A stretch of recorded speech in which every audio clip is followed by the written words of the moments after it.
لله نحمده ونستعينه ونستغفره ونؤمن به ونتوكل عليه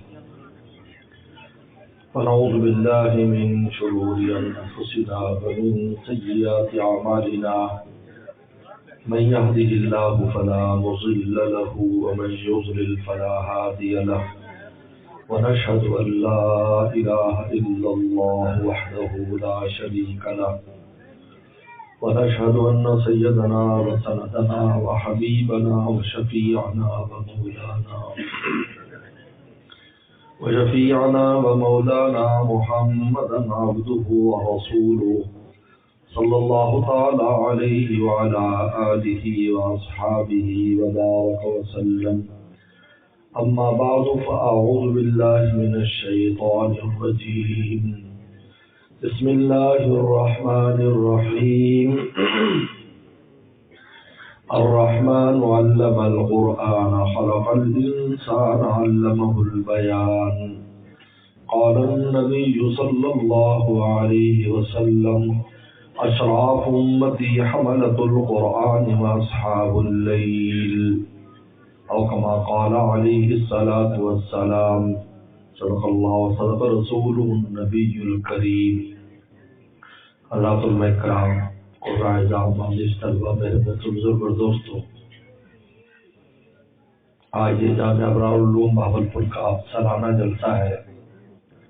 میں نے معتمد جامعہ قاری غلام اسود شاہد صاحب سے درخواست کی تھی کہ اس سال آپ مجھے چھٹی دے دیں، لیکن نے چھٹی منظور نہیں کی تو مجھے آنا پڑا. طبیعت بھی خراب چل رہی ہے. سردی کے موسم میں ہر شے سکڑ جاتی ہے لیکن سفر لمبا ہو جاتا ہے. دن سکڑ گیا، سفر لمبا ہو گیا. کب سے چلے کب پہنچے. بہرحال ملاقات اور کچھ دیر کے لیے اللہ کے لیے بیٹھ جانا یہ بھی بہت کافی ہو جاتا ہے. اس کو انسان معمولی نہ سمجھے. بعض لوگ معمولی سمجھتے ہیں، بھی تھوڑی دیر بات ہوئی یا تھوڑی دیر ملاقات ہوئی، اس کو معمولی نہ سمجھے. کبھی ایک نگاہ بھی کافی ہو جاتی، ایک لمحہ بھی کافی ہو جاتا ہے انسان کے لیے. اس لیے کہ اللہ تعالیٰ کس وقت نگاہ ڈالیں گے وہ ایک لمحہ ہوتا ہے. اس لیے مولانا رومی نصیحت فرماتے ہیں کہ یک چشم زدن عظیم شاہ غافل نہ باشی. اے انسان، ایک لمحے کے لیے بھی اللہ سے غافل نہ ہو. ایک لمحے یک چشم زدن عظیم شاہ غافل نہ باشی، شاید کہ نگاہ کنن آگاہ نہ باشی. ہو سکتا ہے وہ تجھ پر نگاہ کر رہے ہوں اور تو کسی اور طرف متوجہ ہو.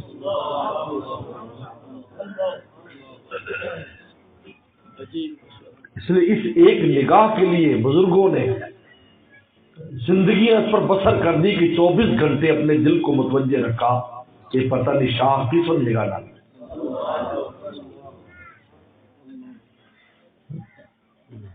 کوئی لمحہ ہی ہوتا ہے کام بننے کے لیے. لمحہ بس اترتا ہے. اگر اس وقت آپ کہ دل کا خانہ اللہ کی طرف متوجہ ہے تو بھر جائے گا، اور ایسا بھرے گا کہ پھر حدیث شریف میں آتا ہے کہ جب ایمان کی بشاشت دل کے رگو ریشے میں گھس جاتی ہے تو دنیا کی کوئی طاقت اس کو نکال نہیں. ارتداد سے محفوظ ہو جاتا ہے ایسے شخص. دنیا ادھر سے ادھر ہو جائے، اس کو اللہ کے در سے ہٹا نہیں سکتی. وہ چیز اس کو حاصل ہو جاتی ہے. اصل یہ چیز ہے، یہی وہ چیز ہے جو ان اجتماعات میں، ان علماء کے ساتھ بیٹھنے میں، ان جگہوں پر یہ حاصل ہوتی. یاد رکھو. ہاں مجھے بتائیں، باد صبا انسان کی صحت کے لیے مفید ہے. تو باد صبا آپ کے گھر میں نہیں چلے گی، آپ اس کے لیے گلشن میں جانا پڑے گا. جب گلشن میں جاؤ گے وہاں باد صبا آپ کی صحت کو اچھا کرے گی. تو اللہ کی باد صبا بھی ان گلشنوں میں چلا کرتی ہے، گھروں میں نہیں چلا کرتی. آپ کو گلشن میں آنا ہوگا، آپ کو مسجد میں آنا ہوگا، آپ کو اجتماع میں آنا ہوگا، آپ کو مدرسے میں آنا ہوگا، آپ کو کسی اللہ کے غلام کی مجلس میں بیٹھنا ہوگا. وہاں پر یہ ہوا اللہ کی محبت کی اور اللہ کی باد صبا چلتی ہے، جب باد صبا چلتی ہے حدیث میں آتا ہے اگر کسی کو اس باد صبا کا ایک ذرہ بھی پہنچ گیا فرمایا لا تشکون بعد ابدا، پھر کبھی بھی تم شقی اور بدبخت نہیں ہو سکتے۔ اس لیے میرے دوستو کبھی بھی کسی چیز کو تھوڑا نہ سمجھے، دین کی نسبت سے کوئی چیز چھوٹی نہیں ہے، یاد رکھو، پلے باندھ لو میری بات۔ آج کل ختمات بخاری بہت ہو رہے ہیں اور میں اکثر وہاں پر یہ حدیث مشکات شریف کی سناتا ہوں کہ ایک آدمی کا پردہ بالکل برابر ہو جائے گا، اب وہ ڈرے گا کیونکہ پردہ جب برابر ہوتا ہے تھوڑا ہلتا ہے، کبھی دایاں اوپر کبھی مایاں اوپر، کبھی دایاں نیچے کبھی مایاں نیچے، تو اس کا دل کبھی اوپر کبھی نیچے، کبھی اوپر کبھی نیچے، اتنے میں ایک تھیلی آ کر گرے گی نیکیوں کے پردے میں اور اعلان ہوگا کہ بھائی اس کی نیکیاں زیادہ ہوگی جنت میں بھیج دو۔ پوچھے گا اللہ یہ کون سی میری نیکی ہے؟ فرمایا یہ ایک لپ مٹی ہے جو مسلمان بھائی کے دفن کے وقت تو نے قبر پہ ڈالی۔ مٹی کیا ہے؟ آپ جات وہاں آپ کے پیسے بھی نہیں لگتے، ویسے اٹھا کے ڈال دی، بس سنت ہے کہ اس کو مٹی ڈال دیتے، 3 لپ ڈال دیتے، 1 لپ ڈال دی، اور وہ آخرت میں ہمیشہ ہمیشہ کی کامیابی کا وہ مٹی کی تھیلی ذریعہ بن گئی۔ اب بتاؤ کس شے کو ہم میں اور آپ معمولی سمجھ سکتے ہیں آخرت کے اعتبار سے؟ کس شے کو سمجھ سکتے ہیں؟ حدیث میں شریف میں آتے ہیں ایک کلمہ منہ سے نکلتا ہے خیر کا، جنت کا فیصلہ خدا کر دیتے کہ یار اس نے اچھی بات کی، اور کلمہ خیر ایسا پھیلتا ہے قیامت تک لوگ اس سے فائدہ اٹھاتے رہتے ہیں۔ اس لیے میرے دوستو بہت بڑی نعمت ہے ہمارے لیے یہ اجتماعات، بہت بڑی نعمت ہے، حقیقت کہتا ہوں۔ دنیا میں جانا ہوتا ہے، عالم میں جانا ہوتا ہے، نہیں ملتی جگہ، نہیں ملتی، صورتیں نہیں ہیں اسلامی ممالک میں خاص طور پر۔ اور ایک بات میں آج کل کہتا ہوں دوستوں سے، پاکستان کی تم بڑی برائیاں کرتے ہو، جس کو دیکھو پاکستان کی برائی کر رہا ہے، پاکستانی پاکستان کی برائی کر رہا ہے۔ حالانکہ میں ایسے ایسے ملکوں میں ہو کر آتا ہوں جہاں لوگ کھانے کی روٹی نہیں، اپنے ملک کی برائی نہیں کرتے، ایسی بات ہے۔ افریقہ والوں کے میں افریقہ اکثر جاتا ہوں، ان کا یہ کہ 24 گھنٹے میں، صرف 24 گھنٹے میں اگر کسی کو آدھی روٹی مل جائے 24 گھنٹے میں تو 24 گھنٹے اس پر گزار دے گا اور کہے گا جی میں نے روٹی کھائی۔ یہ میں حقیقت بیان کر رہا ہوں، میں ویسے یہ کوئی سنی سنائی بات نہیں، میں نے نگاہوں سے دیکھا ہے۔ چھلی مل گئی، چھلی مطلب اس کو چھلی کھانے کو، میرا کام ہو گیا 24 گھنٹے کے لیے، کل کی فکر کریں گے۔ اور آپ کون اس مجمع میں جو کہتے جی میں بے روزگار ہوں اور وہ روٹی سے کم کر دی ہے کہ مجمع میں بیٹھا روٹی کھانا کم کر دی، صبح کو پراٹھے کھاتے پراٹھا بند کر دیا اس لیے کہ میں بے روزگار ہوں میری آمدن کم ہے۔ 1000 برائیاں کرو پاکستان کی تم، لیکن ایک بات یاد رکھو اسلامی ممالک میں بھی میرا جانا ہوتا ہے۔ واحد پاکستان ایسا ملک ہے جب سے بنا ہے آج تک دینی خدمات میں آزادی ہے، کوئی ملک نہیں ملے گا جہاں اس طرح انداز میں حافظ بنائے جاتے ہوں، قاری بنائے جاتے ہوں، عالم بنائے جاتے ہوں، تبلیغی مراکز قائم ہوں، خانقاہیں قائم ہوں، کوئی نہیں ملے گا۔ بتاؤ کون سا ملک ہے تو بتاؤ ہاتھ اٹھا کے فلاں ملک ہو، فلاں عرب ملک ہے، فلانا ملک ہے جس میں نہیں بات ایسے اجتماع 4 بندے اکٹھے نہیں کر سکتے آپ۔ اور یہاں جس دن سے پاکستان بنا ہے قرآن کی ترویج کی آزادی، تبلیغ کی آزادی، جہاد کی آزادی، بتاؤ سب آزادی ہے۔ اگر کوئی کارروائی بھی ہوتی ہے تو اس کے اندر بھی کوئی اور دوسرے معاملات ہوتے ہیں، کرنے والوں کا دل بھی نہیں چاہتا کہ ہم کریں، لیکن چونکہ ہم باز گزار ہیں، ہم مجبور ہیں، تو مجبوری میں تو باپ تو بیٹے کے بھی کام کھینچ دیتا ہے۔ اگر اس کا صاحب اس کو کہے کہ آدھے پتر نے 2 لتر ماری، یہ کل تو نوکری چاہنا ہے تو 2 لتر مار کے آئے گا بیٹے، جی نوکری نہیں بچانی، پتر دن روٹی نہیں چاہیے۔ یہ اتنی بڑی نعمت ہے دنیا میں کہیں نہیں ملے گی آپ کو، یہاں ملے گی پاکستان میں۔ جگہ جگہ مدرسے کھل رہے ہیں، وفاق المدارس میں اس سال امتحان دینے والوں کی تعداد 6 لاکھ کے قریب ہے۔ ایک بورڈ ہے، ایک بورڈ میں 6 لاکھ امتحان دینے والے، اور جو پڑھ رہے ہیں ان کی تعداد تو پتہ نہیں کتنے لاکھ ہیں، کیونکہ امتحان تو سارے نہیں دیتے۔ اگر یہاں 300 طالب علم تو امتحان پہ 50 طالب علم دے رہے ہیں، ان کی تعداد 6 لاکھ ہے، تو پڑھنے والوں کی تعداد کتنی ہوگی؟ ان پر خرچ کرنے والے کتنے لوگ ہوں گے؟ یہ معمولی نعمت نہیں، اس لیے برائیاں نہ کیا کرو، ملک کی خیر مانگا کرو۔ خیر جب تم مانگو گے، اللہ کا دروازہ کھٹکھٹاؤ گے، اللہ اچھے لوگوں کو بھیج دیں گے۔ ایسا نہیں ہے، بانجھ نہیں ہے پاکستان، اچھے لوگ آ جائیں گے، کنگا پتر بھی پیدا ہو جانا ہے، جس سے باڑے پیدا ہو رہے ہیں ایسا بھی پیدا ہو جائے گا۔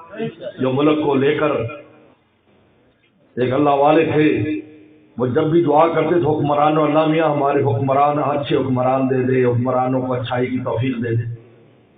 تو اس کسی نے کہا کہ حضرت آپ حکمرانوں کے لیے دعا کرتے رہتے ہو؟ انہوں نے کہا یار ایک حکمران کلّا ٹھیک ہو جاوے نا تو سارا کچھ ٹھیک ہے، مگر ایسا سارے ٹھیک نہ ہوئیں گے، جیسا سارے ٹھیک ہوئے وہ ٹھیک نہ ہوئے تو کوئی چیز ٹھیک نہیں۔ اللہ سے مانگو، خیر والے لوگوں کو مانگو، اللہ دے دیں گے۔ ترکی میں 100 سال تک ترکی باندھ رہا، لیکن دعائیں ہوئی، خیر والے لوگ آ گئے۔ یا وہ ترکی تھا جہاں داڑھی رکھنے پر پابندی تھی، قرآن کا نام لینے پر پابندی تھی، آج قرآن کے مدرسے وہاں کھول رہے۔ دیکھو اللہ نے اچھے لوگ بھیج دیے، اللہ ہمارے ملک کو بھی عطا فرمائے انشاءاللہ۔ پیغمبر صلی اللہ علیہ وسلم، بس میں بیان تھوڑی سی حدیث کی شرح کر کے بس ختم کرتا ہوں، وہ ٹائم بھی ہو گیا اور میں نے بیان بھی مختصر کرنے کی پہلے سے نیت کی ہوئی تھی، کیونکہ قاری صاحب کو بس تھوڑا سا چکھانا تھا، ان کے لیے اتنا ہی ٹائم ہے، بلوخات بس میری آپ کی ملاقات، ہم ایک دوسرے کو دیکھتے رہے بس کافی، اسی سے کام ہے۔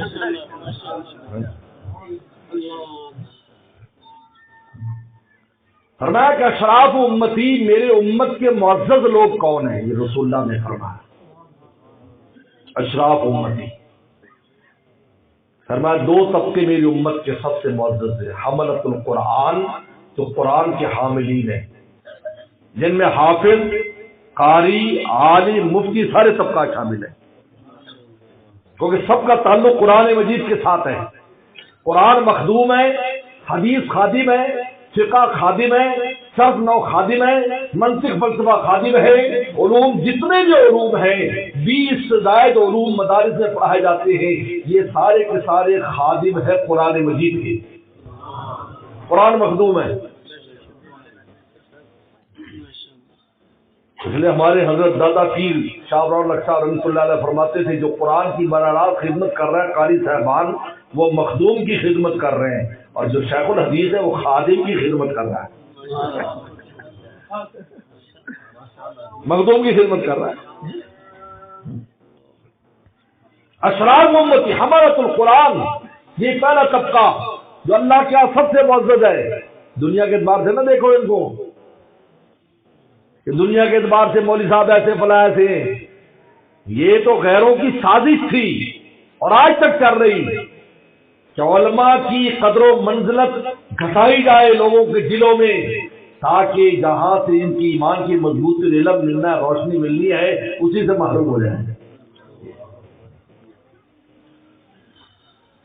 ورنہ سب سے معزز طبقہ یہ اشراف امتی رسول اللہ کے دور سے، حضرت پیغمبر اسلام کے دور میں بھی جو علماء صحابہ اکرام تھے ان کا مقام دوسرے صحابہ سے آگے تھا، ان میں اول نمبر خلفائے راشدین کا تھا۔ یہ علماء صحابہ ہیں، مفتیان تھے، ان سے لوگ فتوے اور مسئلے پوچھتے تھے، آپ فرماتے تھے میرے بعد آئے تو ابو بکر کو مل لینا، عمر کو مل لینا، فلاں کو مل لینا، حلال حرام میں معاذ بن جبل کو مل لینا، سب سے بڑا عالم ہے۔ اس وقت سے یہ طبقہ چلا آ رہا ہے، صفہ کے طالب علم، حضرت ابو ہریرہ جیسا انسان، جابر بن عبداللہ جیسا مفتی مدینہ، جابر بن عبداللہ، حبیب رسول، سب صفہ والے ہیں، مدرسوں والے۔ اشراف امتی پہلا طبقہ ہی ہے، سب سے معزز لوگ ہیں۔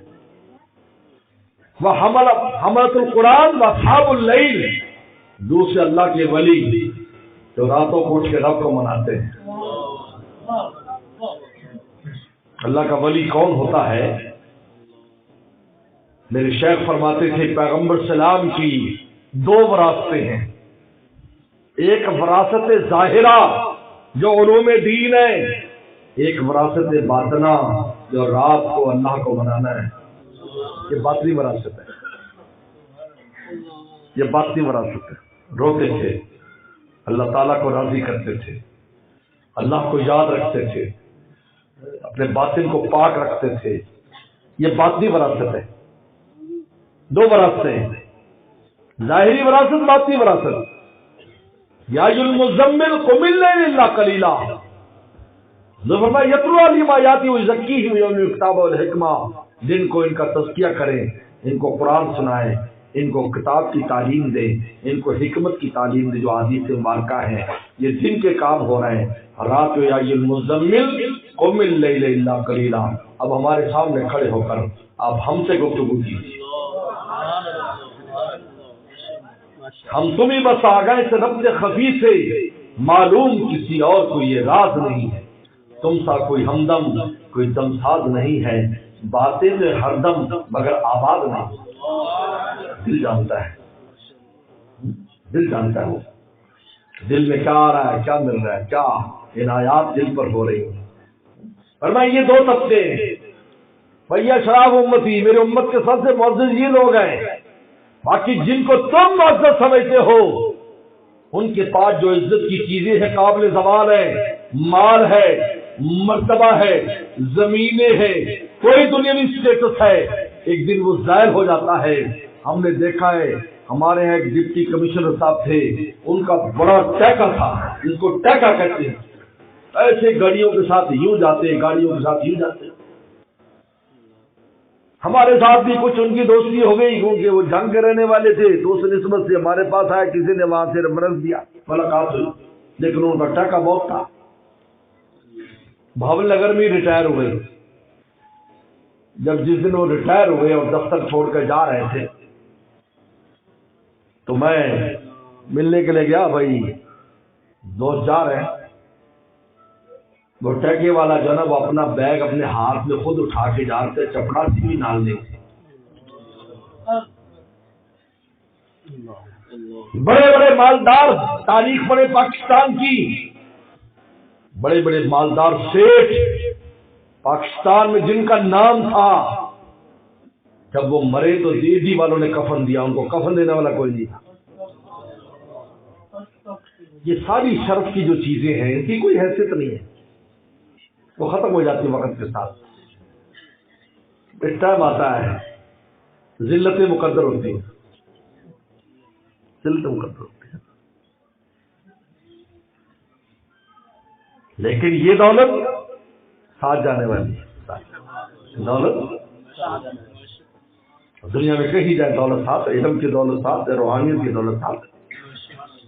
آپ جو قرآن ہوگا تھا، میں پہلی بھی قصہ سنایا کہ میں آسٹریلیا جب پہلی دفعہ گیا ایمریٹس ایئر لائن سے، تو میں ایک طرف بیٹھا تھا، باقی جگہ پر تو جو بھی گل گبالا آج کل تو جہازوں کے اندر بھی ہر چیز انٹرٹینمنٹ کے نام پر دیتے ہیں۔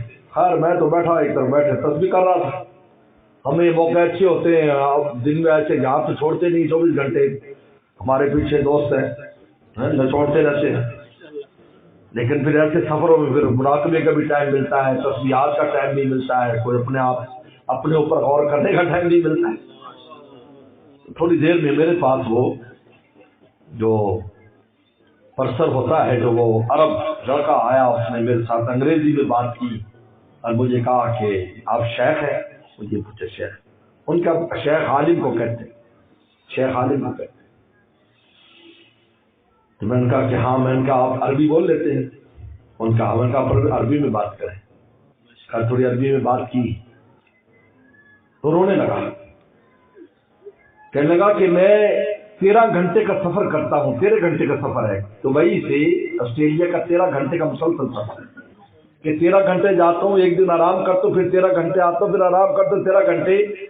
کہا کہ میرے دل میں بہت معاملات ہیں ایمان کے بارے میں، اعمال کے بارے میں، لیکن میرے پاس وقت نہیں ہے کہ میں کسی عالم کے پاس بیٹھوں، کیونکہ میری نوکری ایسی ہے، اتنی لمبی ہے، اگر میں جب گھر پہنچتا ہوں یا آسٹریلیا تو میری ہمت ہی نہیں ہوتی کہ میں کمرے سے باہر نکل سکوں، اتنا طویل سفر اور 13 گھنٹے چلتے پھرتے رہنا اور خدمت کرنا۔ تو میں نے دیکھا کہ سب تو وہ کر رہے ہیں، آپ بیٹھے ہوئے ذکر کر رہے ہیں، تو میں نے کہا یہ ضرور کچھ شیخ معلوم ہوتے ہیں، میں نے کہا بیٹھو تشریف رکھو، ہاں بات کرتے ہیں ہم. گھنٹہ ڈیڑھ بات کی. تو میں نے کہا کہ میری دکان میرے ساتھ ہے، میری دکان میرے ساتھ ہے، میں مال نکالتا ہوں کہ جو پسند ہے تو لو.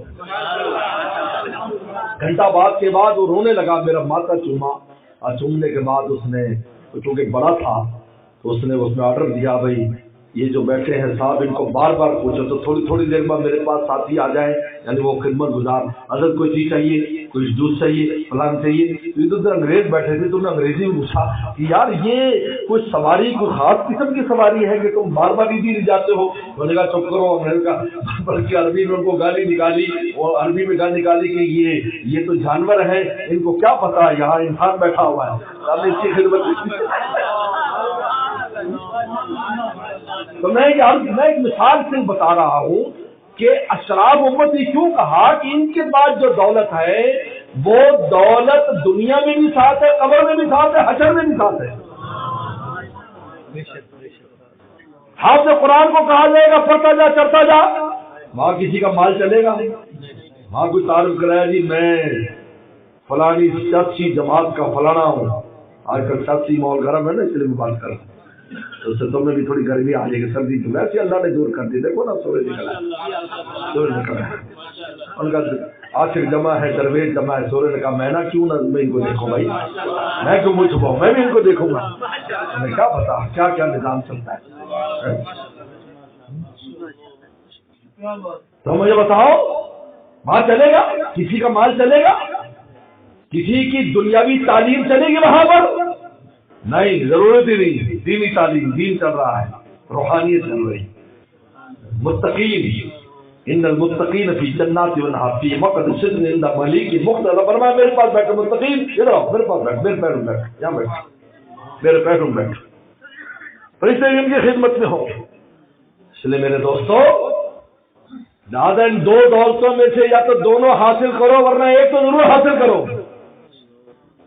اگر آپ علم کی سرحد سے آگے نکل گئے پھر دل کی دنیا کو روشن کرو، اللہ کے تعلق کو حاصل کرو، راتوں کو رونے والے بن جاؤ، ہر وقت رب تعالیٰ کا دھیان رکھنے والے بن جاؤ.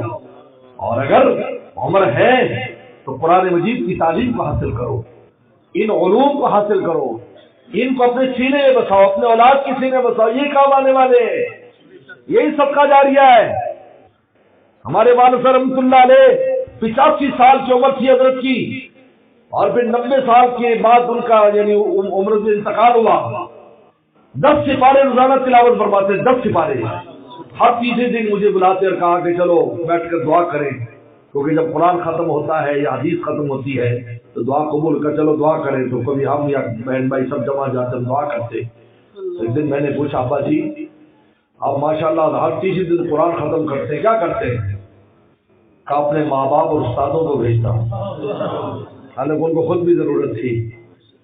85 سال کا آدمی خود ضرورت نہیں ہے؟ نہیں، بڑے سمجھدار لوگ تھے. کیوں؟ آپ کے کیوں؟ دلیل دوں گا جو عقل سے بھی سمجھ میں آئے گی اور نقل سے بھی.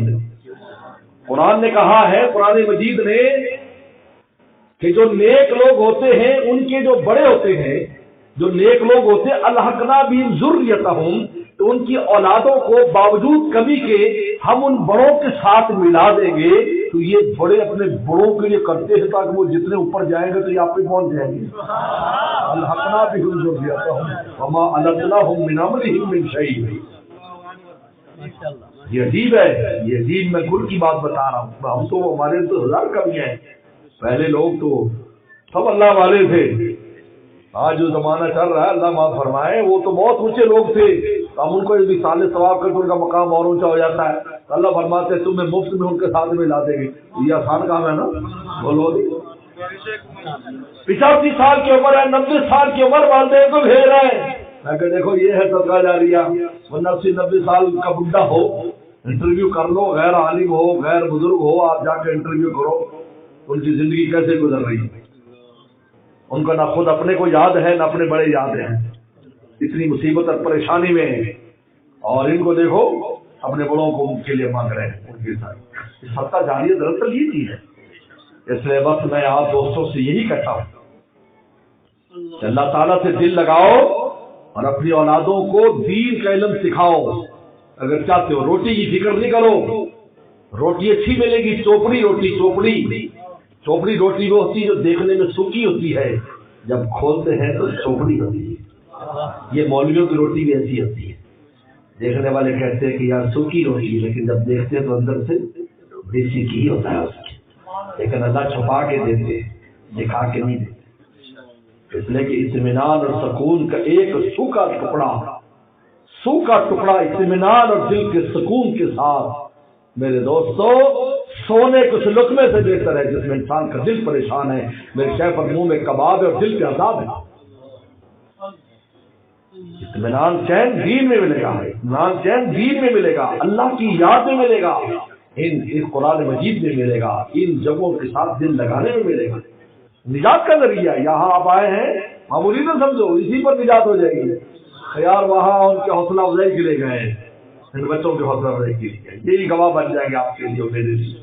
اللہ عمل کی توفیق عطا فرمائے۔ بآخر دعوانا ان الحمد للہ رب العالمین۔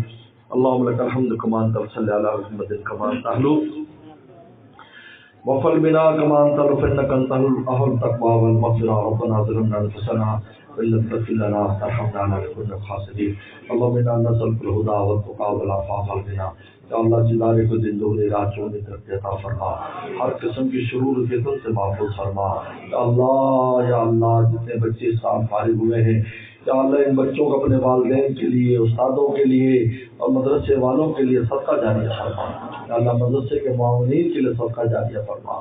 یا اللہ یا زندارے کے جتنے بھی منصوبے ہیں غیب کے خزانوں سے سب کو پایا تکمیل تک پہنچا۔ یا اللہ ان بچوں کو پوری زندگی اس یا اللہ عظیم الشان دولت کی حفاظت کی توفیق عطا فرما۔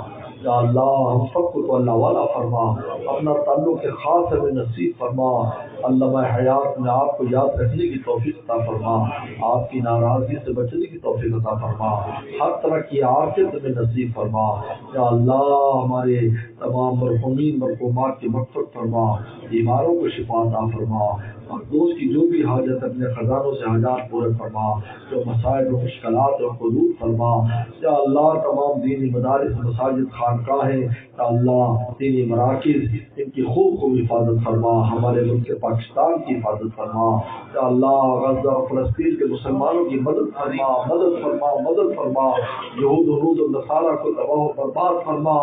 یا اللہ ان کو شکست دوچار فرما، اللہ شکست دوچار فرما، جس قوت تسخیر سے آپ نے افغانستان میں ان کو شکست دی، یا اللہ غزہ میں اور فلسطین میں بھی یا اللہ یہود حنود کو نصارہ کو یا اللہ شکست دوچار فرما۔ ایمان والوں کو انتم العلون ان کنتم مومنین، یا اللہ اس آیت کی برکت سے ان کو بلند اور برتر فرما، مجاہدین کو بلند اور برتر فرما۔ یا اللہ عافیت دارین نصیب فرما۔